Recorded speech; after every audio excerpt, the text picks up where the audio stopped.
Lingkaran yang melalui titik negatif 2,0, negatif 1,5, dan 4,0 mempunyai jari-jari.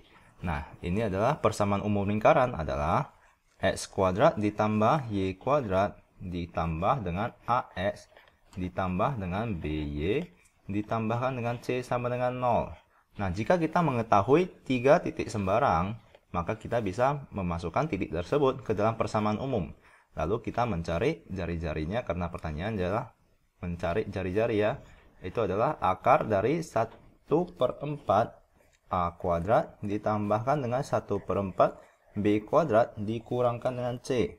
Nah, mari kita memasukkan titik-titik tersebut ke dalam persamaan umum lingkaran tersebut ya.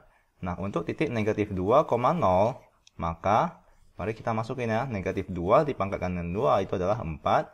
Ditambahkan dengan 0, ditambahkan dengan negatif 2A, ditambahkan dengan 0, ditambahkan dengan C, sama dengan 0. Nah, ini adalah persamaan yang pertama. Persamaan yang kedua adalah kita masukin ke titik negatif 1,5.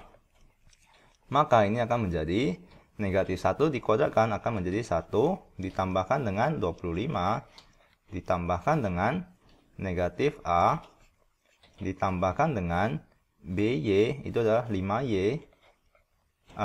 ya, 5B, ditambahkan dengan C, sama dengan 0. Nah, ini adalah persamaan kedua. Lalu persamaan ketiga adalah kita masukin titik ketiga, 4,0.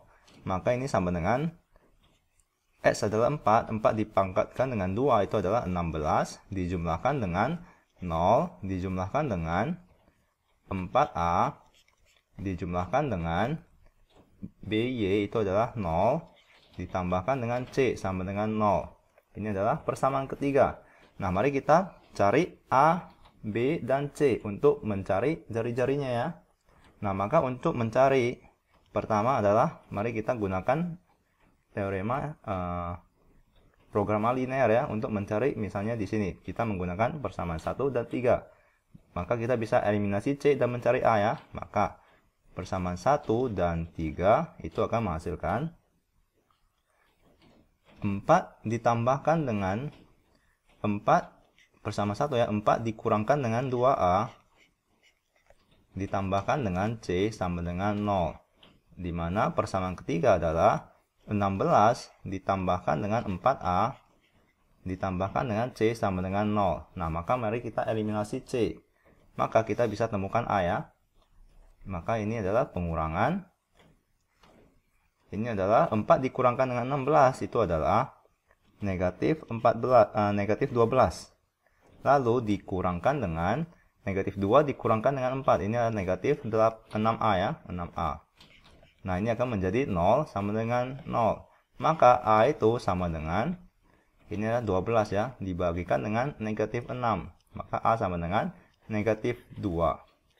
Nah, mari kita cari C. Setelah kita mengetahui A, mari kita masukin ke dalam salah satu persamaan tersebut ya, untuk mendapatkan C. Misalnya persamaan 1, dan kita masukin nilai A sama dengan negatif 2. Maka 4 dikurangkan dengan 2 dikalikan dengan negatif 2, ditambahkan dengan C sama dengan 0. Maka ini bisa menjadi 4 ditambahkan dengan 4 ditambah C sama dengan 0. Maka C itu sama dengan negatif 8. Nah, setelah kita mengetahui A dengan C, kita sudah bisa mengetahui B ya. Maka mari kita menggunakan persamaan 1 dengan A sama dengan negatif 2 dan C sama dengan negatif 8. Mari kita masukin ke persamaan 1. 4 dikurangkan dengan 2A, 2 dikalikan dengan negatif 2, ditambahkan dengan C negatif 8, itu sama dengan 0. Di sini kita tidak bisa mencari B ya, maka kita menggunakan persamaan yang kedua agar kita bisa mencari B. Persamaan kedua ya, di sini ini adalah 1 ditambah 25 adalah 26. 26 dikurangkan dengan A itu adalah negatif 2 dikurangkan dengan negatif 2 ditambahkan dengan 5B lalu dikurangkan dengan 8, itu sama dengan 0. Ini akan menjadi positif ya. Nah, maka 28 ditambahkan dengan 2 dikurangkan dengan 8. Itu akan menjadi 20 ditambahkan dengan 5B sama dengan 0. Di mana B tersebut akan menjadi negatif 4 ya. Negatif 4. Sama dengan negatif 4. Nah, mari kita cari jari-jarinya. Di mana jari-jari tersebut adalah, mari kita gunakan warna lain. R sama dengan akar dari 1/4 A. 1/4 A kuadrat negatif 2 kuadrat ditambahkan dengan 1/4 B kuadrat negatif B kuadrat, lalu dikurangkan dengan negatif 8. Nah, mari saya panjangkan akarnya. Ini adalah di akar semua ya. Maka ini adalah 4 dibagikan dengan 4, itu adalah 1, ditambahkan dengan, ini dikuadratkan adalah 16, dibagikan dengan 4, itu adalah 4, ditambahkan dengan 8 ya. Ini negatif dikurangkan dengan negatif akan menjadi positif. Maka ini adalah sama dengan 12, 13, akar 13. Nah, mari kita cari jawabannya, apakah ada akar 13? Ya, jawabannya adalah C.